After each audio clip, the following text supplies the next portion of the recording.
오늘 36절 하반 내리는 말씀을 보면 예수님께서 이 말씀을 하시고 그를 떠나가셨다, 숨으셨다는 말씀이 나옵니다. 예수님이 하신 말씀은 예수님의 죽음에 대해 말씀하셨고, 또한 빛이 있을 때에 빛을 믿어서 어둠에 다니지 않게 하라. 즉 예수님을 믿어서 잘 알지 못하는 하나님이 책임지지 하나님께 함께하지 아니하는 그런 삶을 살지 말라고 하셨죠. 오늘 말씀을 보면 예수님께서 이 말씀을 하시고 그들 떠나갔다라고 하십니다. 예수님이 말씀을 하시고 떠나가셨다고 하는 것은 두 가지로 볼 수 있어요. 예수님이 모든 말씀을 다 하셨다, 그래서 떠나가셨다 하는 것이 될 수가 있겠고, 또 하나는 그 사람이 들어야 될 말씀이 다 맞춰졌기 때문에 주께서 그 자리를 떠나갔다라고 할 수 있어요. 예수님이 우리에게 하고 싶은 말씀은 무척이나 많으세요. 그러나 예수님 말씀을 다 하지 않으세요. 왜냐하면 우리가 말씀을 들었다 할지라도 받아들이지 않고 멀리할 말씀은 하지 아니하시기 때문에 그래요. 우리가 들을 수 있는 말씀, 우리가 감당할 수 있는 말씀만을 하신다 하는 겁니다. 그렇다면 우리가 주의 말씀을 들을 때에 말씀을 받아들일 수 있는, 감당할 수 있는 범위가 넓다면 주의 말씀은 우리 삶 가운데 많이 임할 것이고, 우리가 주의 말씀을 잘 받아들일 수 없다면 주께서 우리에게 하실 말씀은 극히 적을 수밖에 없겠죠. 줄어들 수밖에 없겠죠. 여러분, 사람을 만나는 거잖아요. 제가 여러분을 볼 때에 늘 수요 예배 오신 분이 오시니까 여러분들이 수요 예배를 참석하지 못하게 되면 궁금하고 또 전화할 수 있고 부를 수 있어요.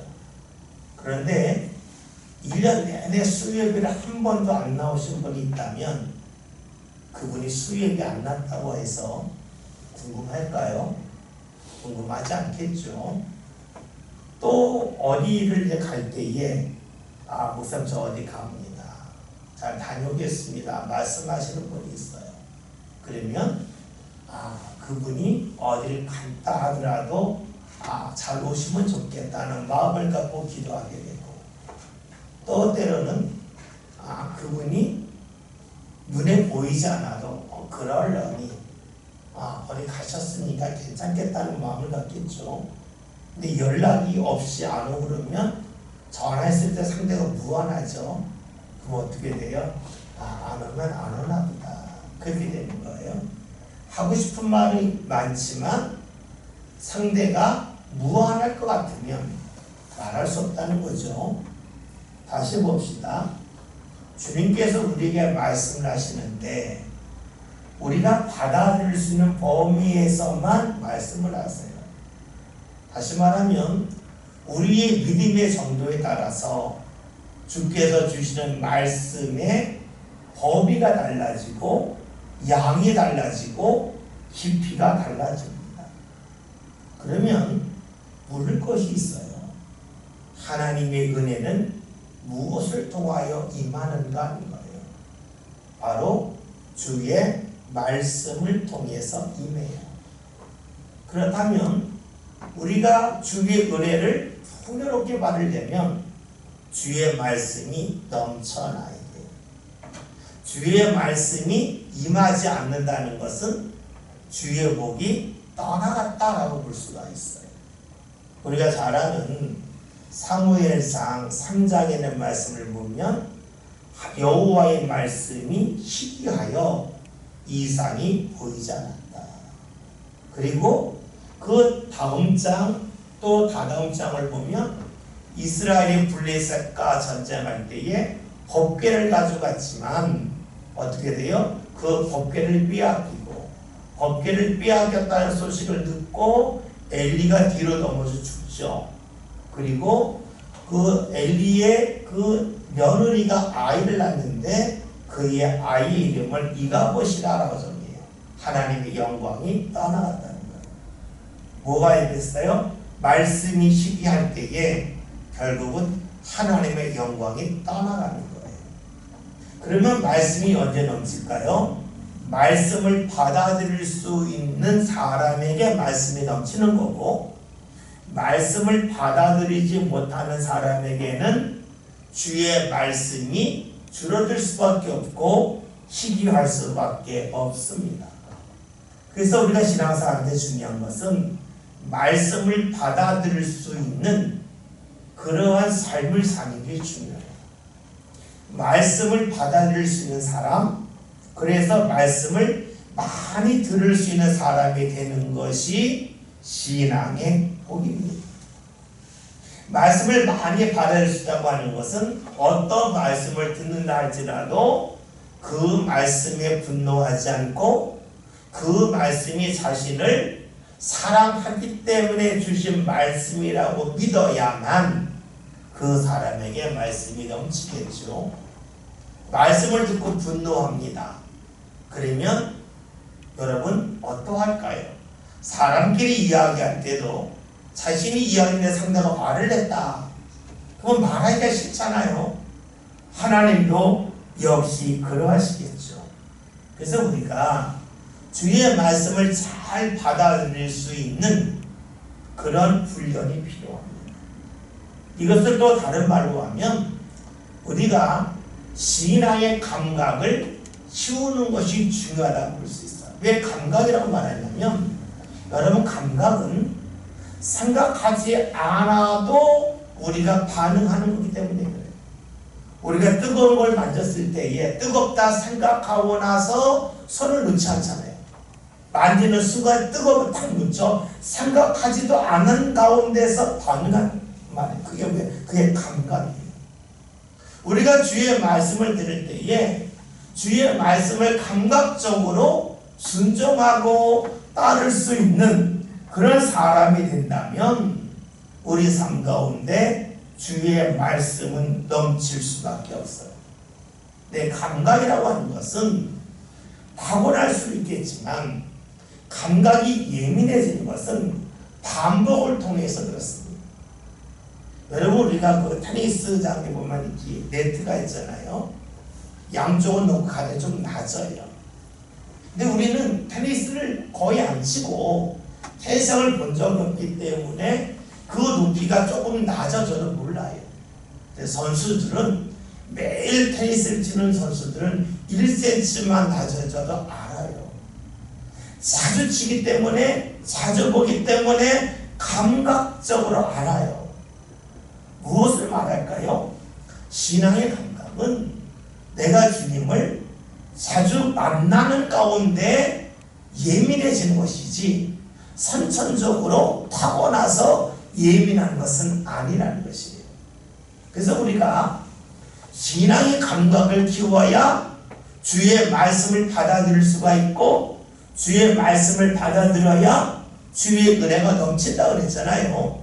근데 감각을 키우는 것은 반복적인 만남, 반복적인 훈련을 통하여 이루어져요. 이렇게 본다면 우리가 왜 새벽에 와서 기도해야 되는지를 알 수가 있어요. 우리는 기도하면 내가 기도한 것이 이루어졌다, 이루어지지 않았다 이것만을 생각을 해요. 그러나 그렇지 않아요. 우리가 기도함을 통해서 신앙의 감각이 발전하는 거예요. 신앙의 감각이 발전하기 때문에 하나님께서 내가 기도했지만 내가 잊어버리는 것도 있고 내가 기도했지만 나는 짧게 기도해서 그냥 스쳐가는 것을 여기는 것일 수는 있고 때로는 기도 안 한 것일 수 있겠지만 하나님이 우리에게 은혜를 주실 때에 그것을 붙잡을 수 있다는 거예요. 그게 어떤 사람이에요? 신앙의 감각을 키우는 사람이에요. 신앙의 감각은 저절로 키워지는 것이 아니라 반복적인 훈련을 통하여 이루어져요. 그래서 우리가 새벽에 와서 예배하고 기도하는 것이 내가 원하는 것이 이루어졌다, 이루어지지 않았다 이것만 생각하면 결코 지혜로운 사람이 아니에요.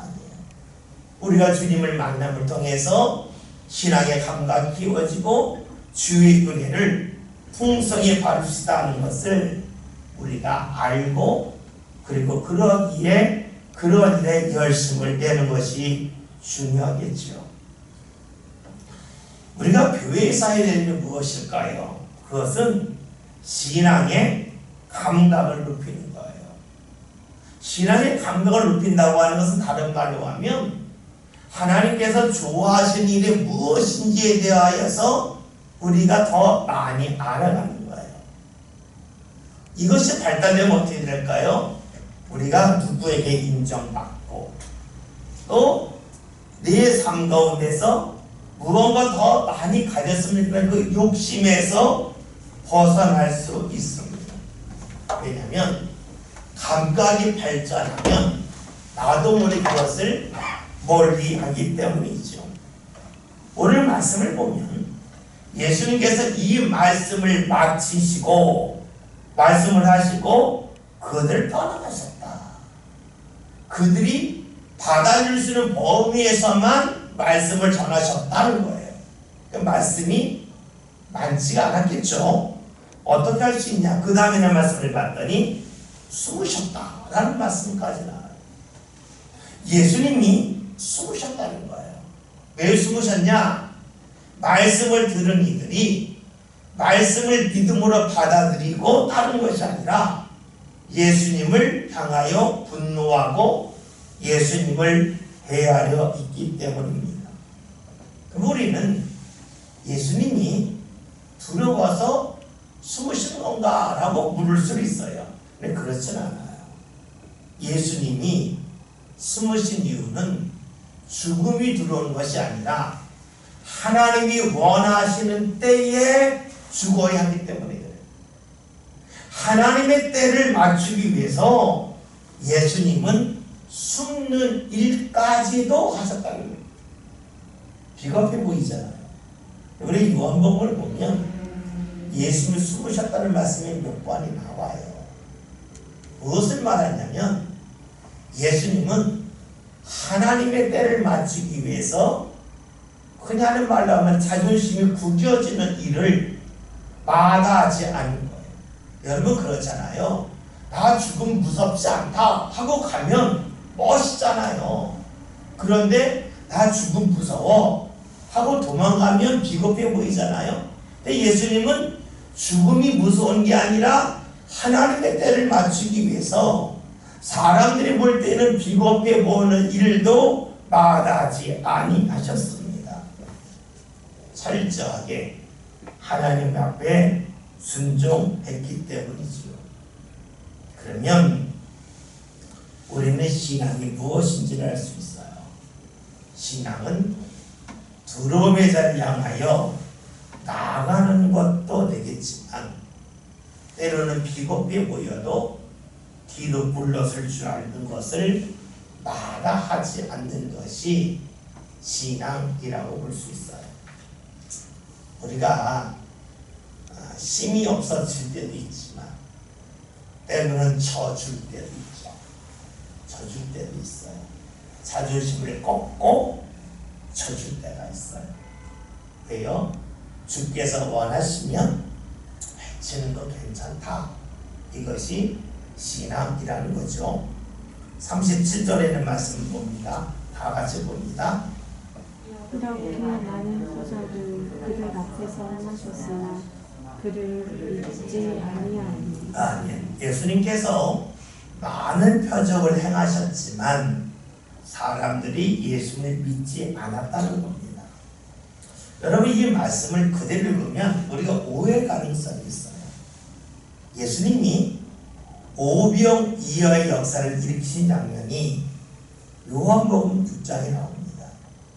그리고 예수님이 사람들이 예수님을 왕으로 삼고자 하실 때에 산에 올라가서 기도하셨습니다.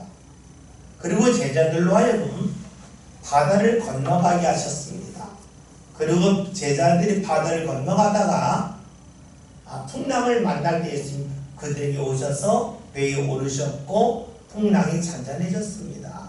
건너편으로 갔습니다. 그런데 그 다음날 사람들이 어제 있던 배가 여기 없다는 걸 알고 걸어서 예수님 있는 데까지 왔습니다. 왜 왔냐? 그들이 예수님의 표적을 본 까닭이라 그랬습니다. 그러면 그들이 예수님의 표적을 보고 믿었습니까? 안 믿었습니까? 믿었다는 거예요. 믿었기 때문에 또 표적이 있을까 하고 온 거죠. 그러니까 우리가 말씀을 읽으면서 예수님이 많은 표적을 그들에게 행하셨으나 그들이 믿지 않았다는 것이, 표적을 행했는데 그 표적을 바로 믿지 않았다는 뜻이 아니라는 거예요. 이 말씀은 무엇을 말하냐면 예수님의 표적을 보았어요. 신앙에 큰 체험을 했어요. 그러면 예수님을 믿잖아요. 여러분들도 신앙의 체험이 있으면 주를 믿어요. 근데 문제는 그 믿음이 끝까지 가지 않고 어느 정도 시간이 지나게 되면 그 믿음이 싸늘하게 식는 일이 나타난다는 거예요. 다시 말하면 여러분들이 어려움에 있어서 문제를 부셔서 기도했어요. 그것이 응답됐다고 자신이 믿어요.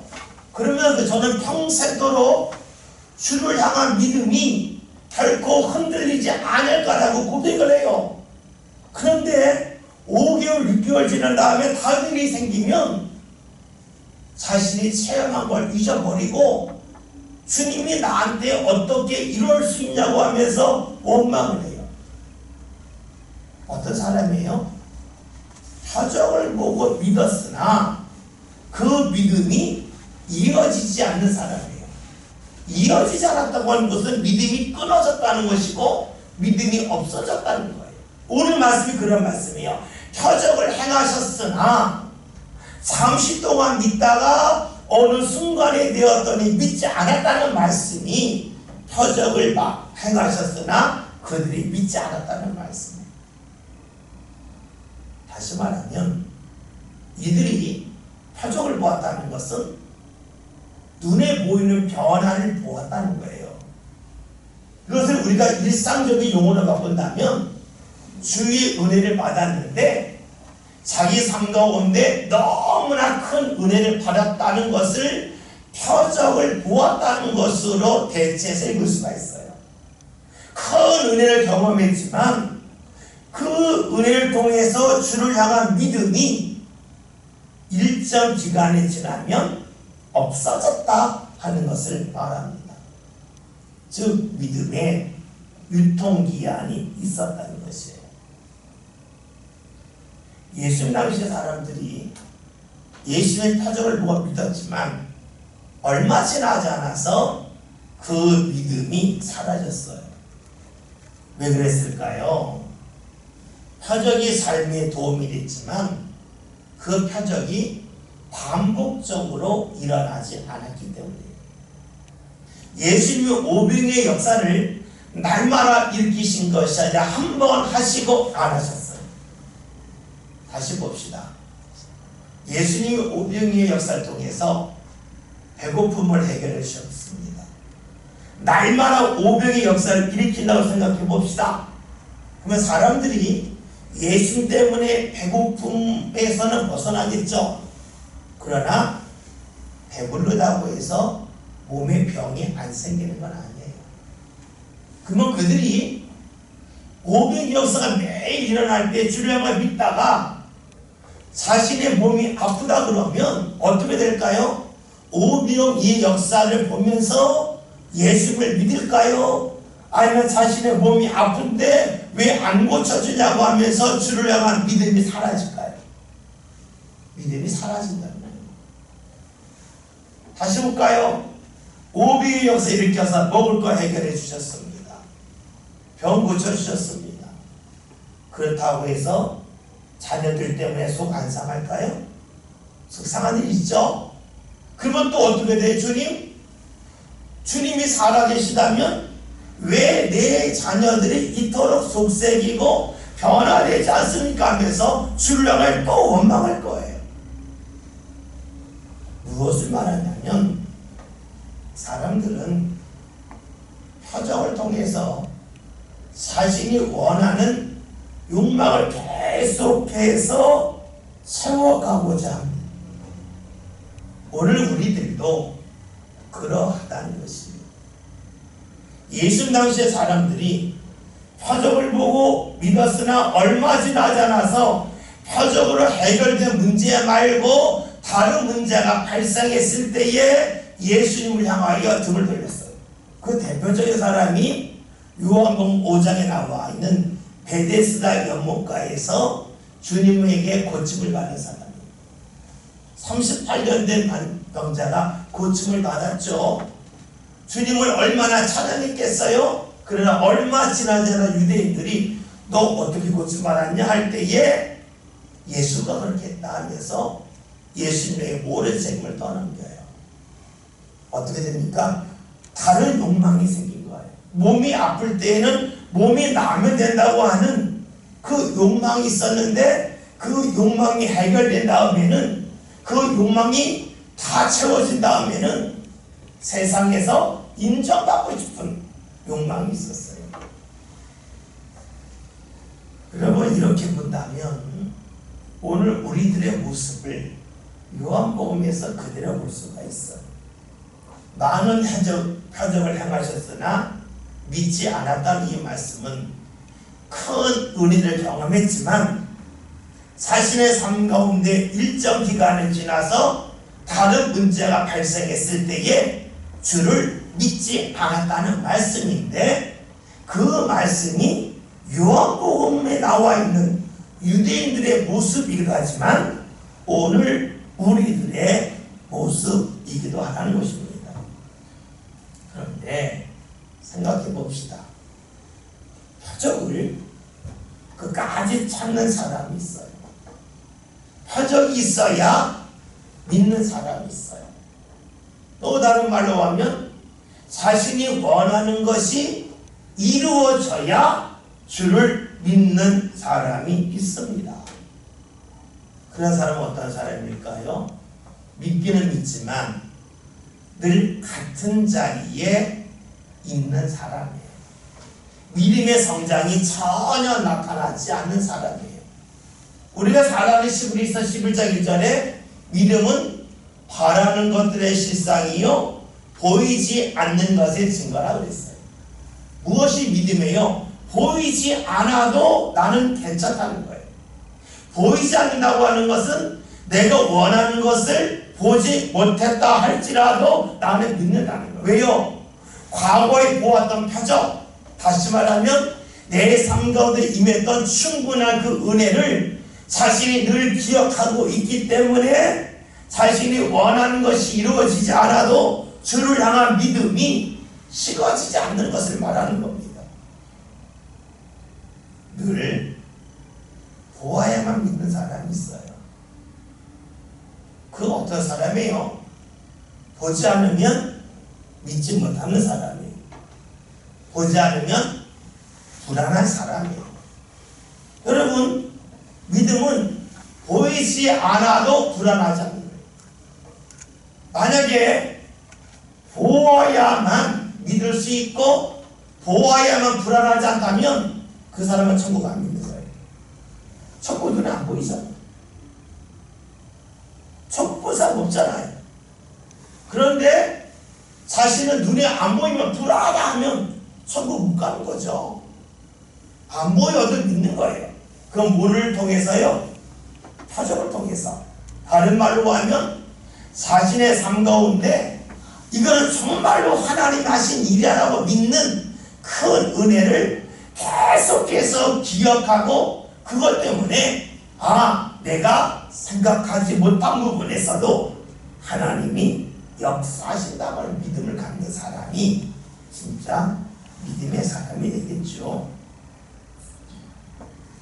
예수님은 많은 표적을 보여주셨다 그랬어요. 다른 말로 하면 사람들로 하여금 넉넉한 은혜를 경험케 하셨지만 그럼에도 불구하고 믿지 않는 사람들이 있는데 주님께서는 그들을 피하셨다. 그들에게서 숨으셨다라고 말씀하고 있습니다. 예수님이 더 보여줄 표적이 없기 때문이 아니에요. 표적만을 원하기 때문에 그래요. 신앙에 잘못된 습관을 갖기 때문에 그래요. 그 자리에서 멈추기 때문에 그래요. 오늘 우리들도 신앙생활 하면서 그럴 수 있어요. 무언가 표적을 계속 보아야만, 그 표적이라고 하는 것은 자신이 원하는 것을 이루어오는 거니까, 다른 말로 하면 자신의 욕망이 성취되어야만 삶 가운데서 주를 믿는 사람이 있어요. 그런데 오늘 성경은 말씀합니다. 그런 사람에게서 주님은 숨으셨다는 거예요. 주께서 더 이상 그들에게 나타나지 않았다는 것이에요. 그럼 우리는 여기서 알 수 있는 것이죠. 표적만을 내고 원한다면, 내 욕망이 성취되어야만 내가 주를 믿을 수 있다고 하는 사람은 주님을 만날 가능성이 별로 없다는 거예요. 왜냐? 주께서 숨으시기 때문에 그렇습니다. 표적이 불필요한 건 아니에요. 분명한 은혜가 필요해요. 그러나 그것만을 붙잡는다면 우리는 믿음의 자리에서 멀어지는 사람이 될 것이고, 유대인들이 걸어갔던 불신앙의 길을 우리들도 따라가고 말 겁니다. 여러분, 주를 믿는다는 것이 과연 무엇일까요? 주를 믿는다고 하는 것은 내가 모르는 것을 주님은 아신다는 거고, 내가 보지 못하는 것을 주님은 보고 계시다는 거예요. 그러니까 내가 모른다고 없는 것이 아니고, 내 눈에 안 보인다고 없는 것이 아니에요. 내 눈에 안 보여도 있고 내가 알지 못해도 있다고 믿는 것이 참된 신앙이 되겠죠. 38절에 있는 말씀을 다 함께 읽겠습니다. 말씀 봅니다. 이는 선지자 이사야의 말씀을 이루려 하심이라. 이르되 주여 우리에게서 들은 말을 누가 믿었으며 주의 팔이 누구에게 나타났나이까 하였더라. 아멘. 이사야의 말씀을 인용하고 있는데, 말씀의 내용인즉 사람들이 주의 은혜를 받고도 하는 이야기가, 우리가 언제 주의 말씀을 들었는가, 언제 주의 팔이 우리 함께 했는가 하면서 믿지 않는다는 것이에요. 다시 말하면 주님이 함께하는 놀라운 은혜, 이것을 요한복음에서 표적으로 표현하고 있는데, 표적이 나타났음에도 불구하고 이 표적을, 이런 은혜를 하나의 사건으로만 기억하지 믿음으로 이어가지 못하는 사람들이 있다는 겁니다. 그것이 이사야 시대로 있었고 예수 시대로 있었다는 거예요. 그리고 어느 시대든지 있습니다. 우리가 성경을 왜 읽습니까? 성경을 읽는 이유는 과거에 일어났던 사건을 우리가 많이 알기 위함이 아닙니다. 성경을 읽는 이유는 사람의 이 본질적인 모습은 어느 시대든지 간에 다르지 않고 같다는 데 있습니다. 사람들이 은혜 받을 때는 결심을 하지만 그 결심이 오래가지 않는다는 것이에요. 그걸 성경을 통해서 사람의 본질을 볼 수가 있고, 그 본질을 보면서 나 자신을 발견할 수 있습니다. 그냥 말로 화장실 갈 때와 화장실에서 나올 때에 사람이 다르지요. 은혜를 구할 때는 하나님을 찾습니다. 은혜가 임한 다음에는 하나님을 찾습니다. 그러나 얼마 지나지 않아서 그것을 아주 가볍게, 아주 하찮게 여기는 것이 사람이라는 것이에요. 그래서 계속해서 표적만을 구합니다. 눈에 보이는 큰 은혜를 구합니다. 눈에 보인다고 하는 것은 사람은 자신이 원하는 것을 보기 때문에 결국은 자신이 원하는 욕망이 주님을 통해서 채워줘야만 주를 믿는다는 것이고, 그렇지 않으면 등을 돌린다 하는 것입니다. 오늘 말씀을 봤더니 이런 사람에게서 예수님이 숨으셨다는 거예요. 다시 말하면 자기 중심에서 벗어나지 아니하면 주님은 숨으신다는 거예요. 주님이 숨으신다고 하는 것은 주님이 정말로 숨었다는 것도 되겠지만 주님이 옆에 있어도 못 보는 것과 같아요. 잊지 맙시다. 신앙의 일은 무척이나 단순합니다. 변함이 없기 때문에 그래요. 그런데 문제는 사람이 단순하지 않다는 거예요. 계속해서 바뀐다는 거예요. 우리의 중심이 바뀌고 또 마음이 바뀝니다. 그리고 사람들은 다른 사람이 변하면 싫어하지만 자기가 변하는 것은 당연한 얘기예요. 여러분 그렇잖아요. 우리 음식점에 가서 음식의 맛이 달라지면 이 식당 달라졌어 하면 하잖아요. 근데 주인은 음식점을 하다가 돈을 더 벌고 싶으니까 맛을 조금 다르게 해서라도 많이 팔려고 그러잖아요. 이 주인들이 당연하게 여기는 거고 손님들은 왜 맛이 달라졌어 그래요. 다시 말하면 다른 사람이 달라지는 것을 싫어하고 나 자신은 달라지는 것을 당연하게 여깁니다. 여러분 그래서요 우리의 믿음은 자랑할 것이 아니에요. 왜냐하면 우리의 본질이 늘 일정하지 않기 때문에 그래요. 언제 어떻게 달라질지 모르기 때문에 그래요. 그게 중요한 것이 계속해서 주님에게 초점을 맞추는 훈련입니다. 주님에게 초점을 맞췄다고 하는 것은 내가 십자가를 늘 바라본다 그런 것을 말하는 게 아니야.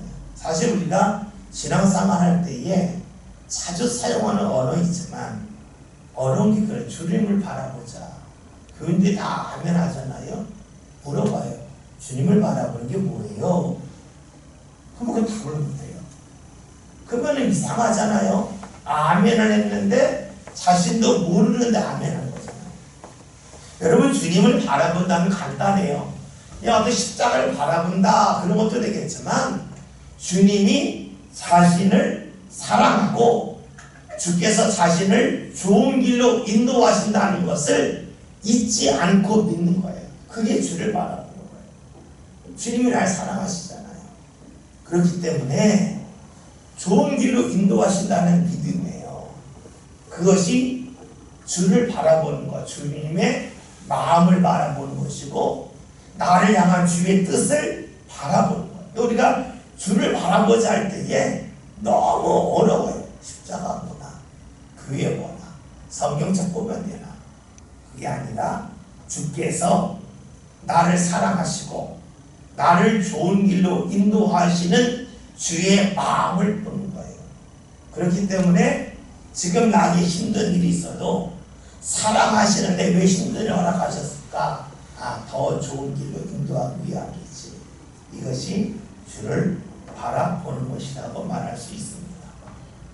여러분 우리의 삶이 힘들 수 있고 때로는 좋지 않은 것처럼 보일 수 있어요. 그러나 우리가 음식을 생각해 봅시다. 음식이 좋은 것과 음식이 맛이 있는 것은 다르죠. 음식이 맛있다고 해서 음식이 좋은 건 아니죠. 우리가 패스트푸드 음식 있잖아요. 햄버거. 이 햄버거의 특징이 뭡니까? 아주 간단하게 말하면 최소 비용을 가지고 최고의 맛을 내는 게 인스턴트 음식의 특징이에요. 3,000원짜리 햄버거라 그러면 가장 적은 비용을 투자해서 가장 강력한 맛을 내는 게 패스트푸드의 특징이에요. 그 음식에는 영양가에 대한 관심이 별로 없어요. 극강의 맛을 내는 거예요.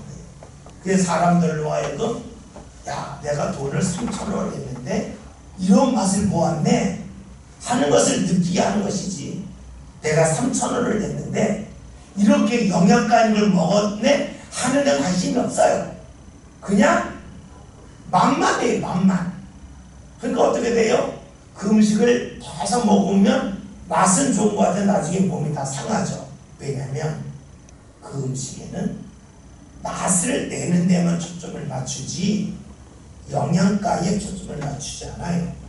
그러니까 그런 음식은 맛 있을 수는 있겠지만 좋은 음식은 아니에요. 마찬가지예요.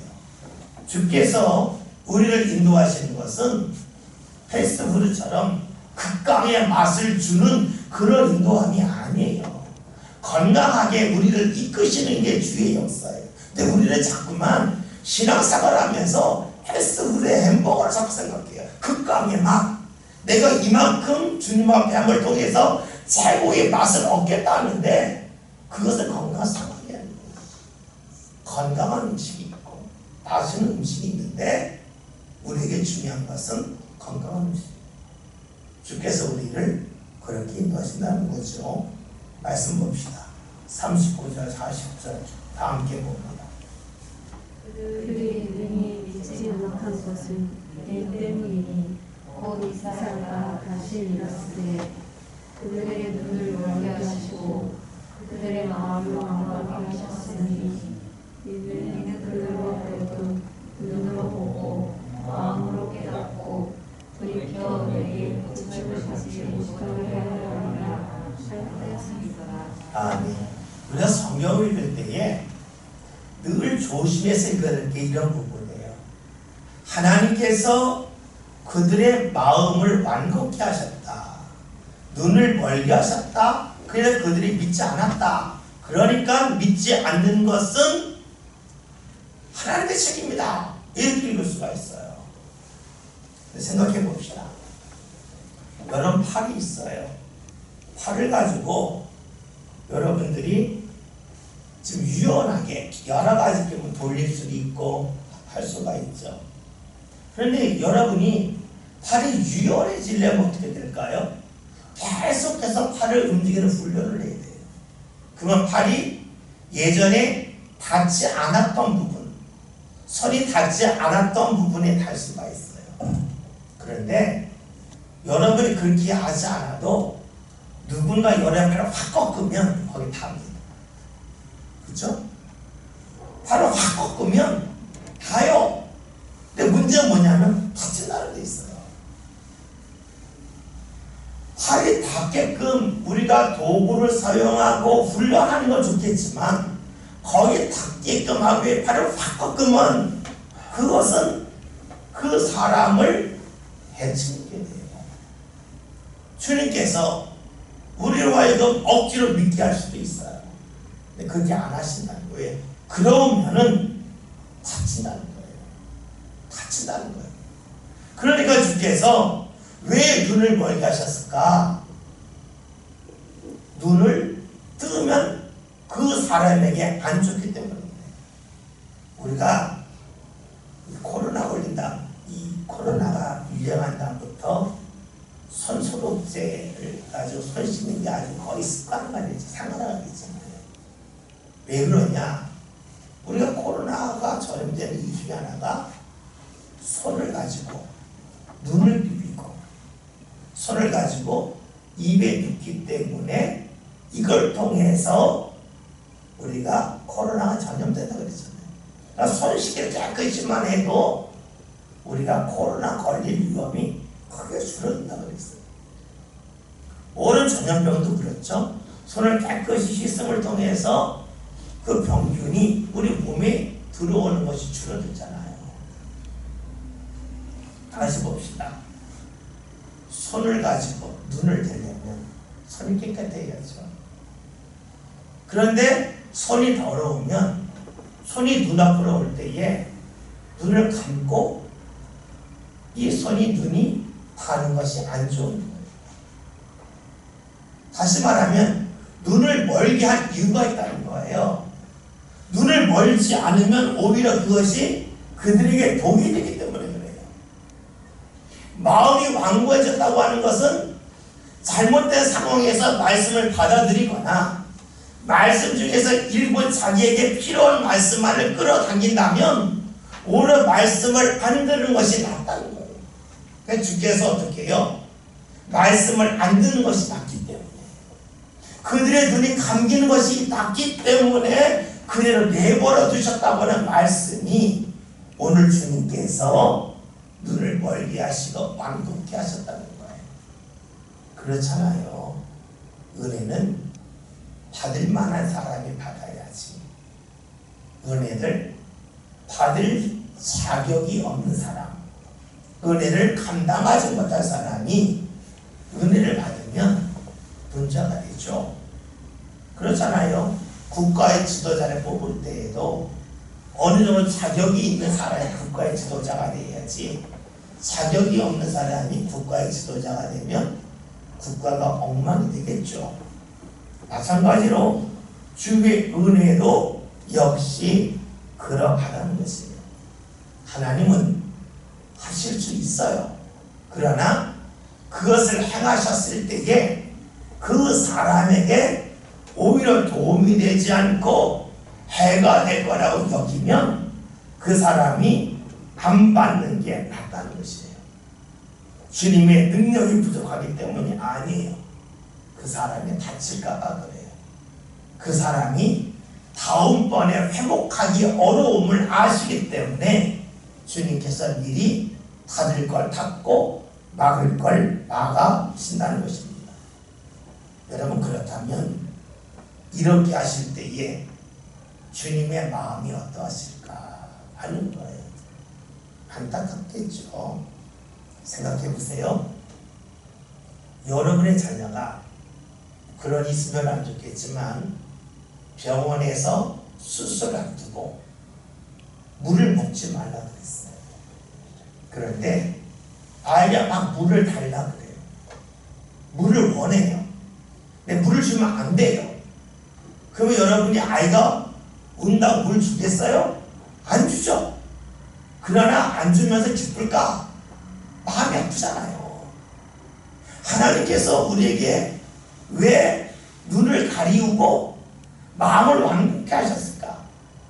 왜 하나님께서 부모들이 물이 있을 때 자녀에게 물을 안 주게끔 부모의 마음을 붙잡고 주면 자녀가 안 좋아지니까 하나님도 역시 그러하다는 거예요. 그러나 그 속에는 하나님의 안타까움이 있음을 우리가 기억할 필요가 있어요. 하나님은 우리에게 눈을 가리게 하셨다, 마음을 완곡케 하셨더니만, 다른 말로 하면 하나님이 우리로 하여금 복이 다가올 때에 눈을 가두셨다는 말도 돼요.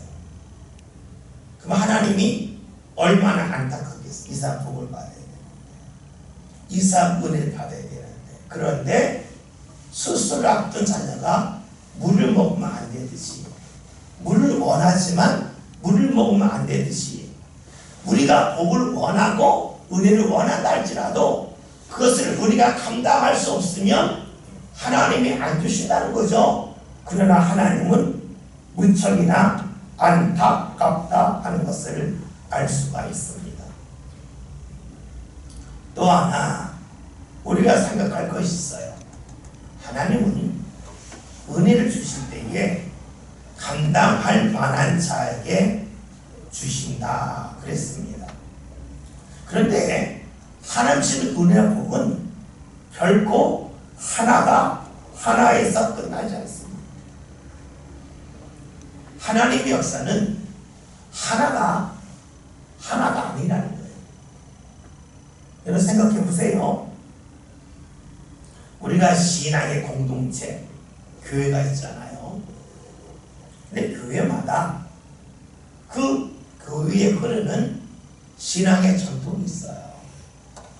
그 전통 중에 취임식 하기를 좋아하는 교회가 있어요.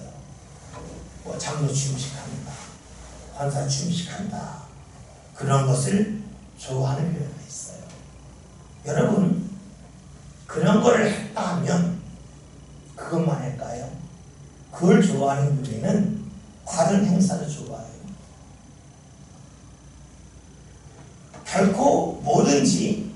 하나는 하나에서 끝나지 않아요. 그러면 생각해 봅시다. 다른 교회는 하취음식을 하는데 우리 교회는 안 한다. 그러면 서운할 수 있죠. 그럼 이 서운함이 없으면 어떻게 돼야 돼요? 우리가 하나님 앞에 설 때에 제일 중요한 것은 사람에게 무언가 보이려고 힘쓰거나 애쓰거나 자랑하지 않는다고 하는 것이 말씀 속에 자리를 잡아야 그렇게 할 수 있잖아요. 보통 때에 그런 말씀을 한 번도 안 들었어요. 그런데 내가 돈이 많아요. 근데 교회 장로가 됐어요. 그럼 어떻게 돼요? 내 돈을 써가며 살아도 많은 사람 불러놓고 잔치하고 자신을 자랑하고 싶잖아요. 그런데 그걸 안 한다면, 있어도 안 한다면 왜 안 해요? 내가 하나님 앞에 쓰임받는 게 중요하지, 사람의 앞에서 자랑하는 것이 중요하지 않다고 하는 것이 끊임없이 말씀을 통해서 훈련을 받고 삶 가운데 체험이 쌓여야만 그런 행사를 안 하지. 보통 때 그런 훈련이 하나도 안 됐는데 행사 안 한다 그러면 서운하다고 하지 않겠어요? 그러니까 하나는 하나에서 끝나지 않아요. 무언가 하나가 이루어지려면 그 뒤에 수많은 과정이 필요하고 훈련이 필요해요. 생각해 봅시다. 야구 투수가 있어요. 공을 던져요. 우리가 공을 던질 때에 투수는 어깨만 좋으면 된다고 생각해요. 그러나 야구 해설위원들 보세요. 햄스프링, 즉 허벅지 근육이 안 좋아져서 공을 못 던진다 그래요. 우리가 생각할 때는 공을 팔로 던지지 다리로 던지냐 그래요. 그런데 아마추어는 어깨로만 공을 던지지만 프로는 온몸을 갖고 공을 던져요. 그러니까 프로의 세계에서는 어깨가 아무리 강하다 할지라도 다리가 안 좋아지면 공을 제대로 던지지 못해요. 그런데 그것만 아니잖아요. 발목도 좋아야 되고 손가락도 좋아야 되고 허리도 좋아야 되고. 공을 잘 던지기 위해서는 우리가 볼 때 던지는 부분은 손이고 어깨로 던지는 것 같은데 실제는 온몸이 다 연결되어진다는 것이에요. 하나가 하나로 끝나지 않아요. 여러분, 신앙이 그래요. 하나가 하나로 끝나지 않아요. 우리가 신앙생활 하다가 무언가 삶 가운데서 불평이 나왔다 하면 그것은 그 하나 때문만에 수많은 것이 뒤에 쌓여져 있기 때문에 그래요. 왜 성경에서 범사 모든 일에 감사하라고 했을까요? 하나만 불평이 나오면 얼마 지나지 모든 것이 다 불평으로 나타날 수밖에 없어요. 하나가 하나로 끝나지 않습니다. 그러면 하나님의 은혜와 복은 어떨까요? 그것도 그렇다는 거예요. 우리가 무언가 복 받았다 할 때에는 내가 생각하는 복이 보인 거고 내가 생각하지 않은 복이 이미 주위에 많이 쌓여 있기 때문에 이 복이 보이는 거예요. 투수가 공을 던지는데 공의 속도가 빨라졌다고 하는 것은 어깨의 근육이 늘어난다는 것만 말하는 게 아니에요. 투수가 공을 던질 때에 밸런스가 균형이 잘 맞았다는 것이고 허리가 좋다는 것이고 다리에 근육이 붙었다는 거예요. 우리가 볼 때는 공의 속도가 빨라지니까 어깨 힘만 좋아졌다 하지만 그렇지 않은 거예요. 그건 현상이고 이 현상이 나타나기 위해서는 수많은 변화가 있는 거예요. 하나님의 은혜가 내 삶 가운데 무언가 임했다고 하는 것은 그 뒤 이미 수많은 하나님의 복이 임한 거예요. 그렇다면 우리는 하나를 생각하지만 하나님은 수많은 것을 보셔요. 우리는 하나만 잘 된다면 생각하지만 하나님은 이 하나가 잘 되기 위해서는 뒤에 수많은 것이 다 준비가 되어야만 된다는 거예요. 다시 말하면 우리가 다른 공을 던지려면 내 어깨만 좋아지면 된다 생각하지만 아니다. 다리도 좋아져야 되고 허리도 좋아져야 되고 관절도 좋아져야 된다. 이 모든 것이 이루어져야 공의 속도가 나는 거지 어깨 좋아지면 되는 거 아니다. 그런 거예요. 여러분, 하나님의 복은 하나가 아닙니다. 그 뒤에 수많은 것이 있습니다. 왜 하나님께서 사람들의 눈을 가리우시고 마음을 완고하게 하셨을까? 그것은 받으면 안 되기 때문에 그래요. 받으면 안 될 이유는 그 뒤에 수많은 것들이 다 깔려져 있어요. 우리가 신앙생활하면서 하나님께서 우리에게 어떻게 역사하실지에 대하여 조금만 생각하면 내가 원하는 것이 더디 이루어져도 그만할 이유가 있다. 나는 하나를 구하지만 하나님은 수많은 것을 주시기 위함이라 그렇다는 것을 꼭 기억할 필요가 있을 겁니다. 여러분, 우리가 신앙생활하면서 하나님을 믿지요. 하나님을 바라봐야죠. 그것은 십자가를 바라보았다. 교회를 바라봤다라는 겁니다. 하나님이 나를 사랑하시는 그 마음을 바라보는 것이고 하나님 나를 좋은 길로 인도하시는 하나님의 그 마음을 보는 것을 말해요. 그럴 때 우리는 하나님을 제대로 바라보겠죠. 그런 저와 여러분이 되어서 주의 은혜가 삶 가운데 여기저기서 나타났으면 좋겠습니다. 나는 하나를 보겠지만 수많은 것을 주시는 하나님의 은혜 역사가 저와 여러분의 삶 가운데 반드시 나타나시길 바라겠습니다.